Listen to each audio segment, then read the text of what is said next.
こんにちは、MD ジャックです。皆さんこんにちは、アイです。朝起きると日に日に部屋の温度が下がってきてるわ。ああ、寒い。ほんと、寒いですね。今年もあと1週間ですが、まだレビューを収めてはないんですね。今年はあと2本で区切ろうかな。はい、了解です。さて今回は、ミューズハイファイとハイビーのコラボモデル ME1 です。では早速始めましょう。パッケージ内容は上の通りで、ニアピがたくさんついてます。ダブルフランジタイプがバンドルされてるのは珍しいかな。スイッチングタイプのプラグ不足で 2.5、3.5、4.4mm に対応。どのメーカーさんもちょっといいモデルにはこのタイプがバンドルされるようになりましたね。重宝してます。価格は 28,000 円前後、ハイファイ GO だと 23,000 円ぐらいです。最近のレビューでは T ハイファイ C3 のサイズが割と大きめに感じましたが、ME1 も結構大きめです。小ぶりな COT をイメ2と比較するとこんな感じです。重さも結構あって、片側実測 8.3g とちょっとぽっちゃり系です。リアーフィンの突起はありますが、幅は広くなく、よく考えられたデザインに見えます。5軸 CN 加工で生成されるシェルは、ワンペアに10時間かかる40工程にも及ぶ精密な構造らしいです。アイの耳には大きいので、軸の短めのイヤピで調整してます。確かに大きめで重めだね。私にもちょっと大きい感じするけど、装着してから前後に回転させて、フィットポイントが決まると一体感あっていいわ。本体側に色で L と R の識別がしやすくなってるのもいいね。フェイスプレートはゴールとか嫌味なく取り入れられていて、高級感あるのと、エアフローの切り込みデザインがシャークギル、サメのエラをモチーフにしていて特徴的です。ドライバーはハイビー社による新開発の 10mm DLC ダイナミックドライバー BA はノールズ社製。この価格帯の 1BD プラス 1BA モデルはちょっと珍しいような気がする。ケーブルが 6N 高純度単結晶導プラス銀メッキ単結晶導立変素ケーブル。サウンドチェックは同価格帯の COD をユネ2にしてみました。特徴が結構違うので比較対象として面白いのではないかと。リアピはおなじみの単ジム TAPB トレブルで、ケーブルは各モデル付属のケーブルを使用しています。ではどうぞ。音量上がります。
サウンドチェックはユメ2が少し曇った感じに聞こえましたが、広域がシャープな ME1 をメインに調整するとこうなります。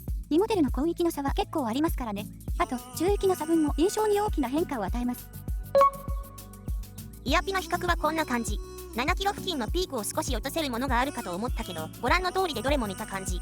中域があまり減衰するタイプは避けたいので、初日はムーンドロップスプリングティップスで聞いてたけど、だんだん低域の存在感が増してきたので、使用率の高い単ジム TAPB トレブルに変更し、音収録に使用。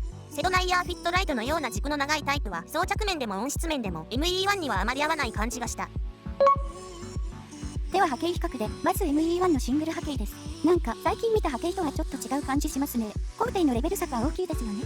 そうだね。低域はレベル上では決して強くはなく、中域の減衰が大きい。中高域より上では7キロあたりのピークが大きめなので、波形で見る限りシャリ系だよね。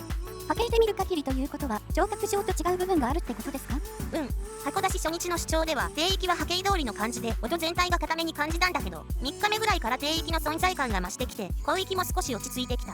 なのでもう一度波形測定してみたんだけど、変化なかったので、波形に現れない変化なのか、耳と脳側のエイジングなのか、ちょっとはっきりしない。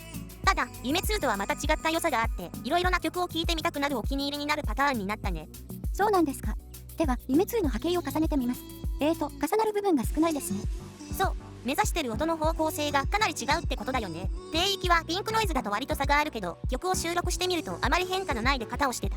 ハイビー社新開発の 10mm DLC ダイナミックドライバーの低域は量感はあまりないのに存在感があり締まった感じ。フロアタムの響きがいい感じで、川鳴りのアタック感とドゥーンっていう量感が両立しててかなり好み。2キロ過ぎでは 2.5、4.5、7キロとだんだんピークが大きくなってる。特に7キロ付近のピークは結構なレベルになってるね。なのでシンバル系、ハイハットの刻みなんかは細かく表現されてる。山谷がはっきりしていて音で埋め尽くされることなく空間を感じられる。分離もよく複数の層から音が来ているように感じ、バックの小さな音までしっかり拾ってくれる。7キロ付近のピークがかなり大きいですけど、バランス崩れたりしてませんか？確かに夢2と比べれば相当出てると思う。実際慣れるまで少し時間がかかったし、この広域を基準として他モデルを聞くと大抵のモデルで物足りなさを感じるかもしれない。なので基準にするのはちょっとどうかなとは思うね。でもこの帯域はすごく線の細い部分なので、この出方あっての改造感という風に思う。そうなんですね。そういえばこの帯域について触れました？いや、これからだよ。フラット系を意識したチューニングの夢2と一番差があるところだよね。ここを絞っていることが広域の改造感とか空間表現への影響が結構大きくて、すっきりはしているけど、ここをもう少し持ち上げてこんな感じにすると、ここが出る分広域が少しマスクされてちょうどいい感じに。好みの問題もあるけど、補正しないで聞くとこの帯域の音は当然うず漏れがちになってるから。ああ、本当ですね。ただ ME1 の個性としては補正なしの方がメリハリありませんか？そう、広域きついからここ下げようではなくて、この帯域を触ると広域への変化もあるよっていう調整方法の一つだと思ってもらえればね。でもこれだけ鮮明なサウンドにさらにセミオープンの開放感もプラスされるので、ちょっとこれハマりますね。まとめると、ハケイダミルより低域の存在感があり締まった感じ。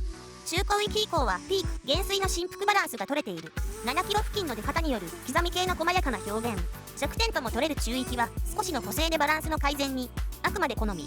バックの微細な音まで見通せる改造感、複数の層から音が来ているような立体感、セミオープンゆえの開放感といったところでしょうか。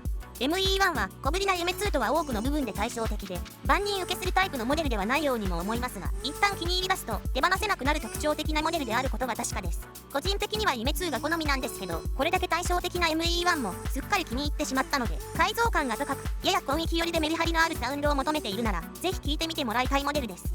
ということで、ミューズハイファイ ME1 のレビューでした。ではまた次の動画で。ご視聴ありがとうございました。MD ジャックチャンネルはイヤホンレビューを音と波形た言葉で表現します。チャンネル登録お願いします。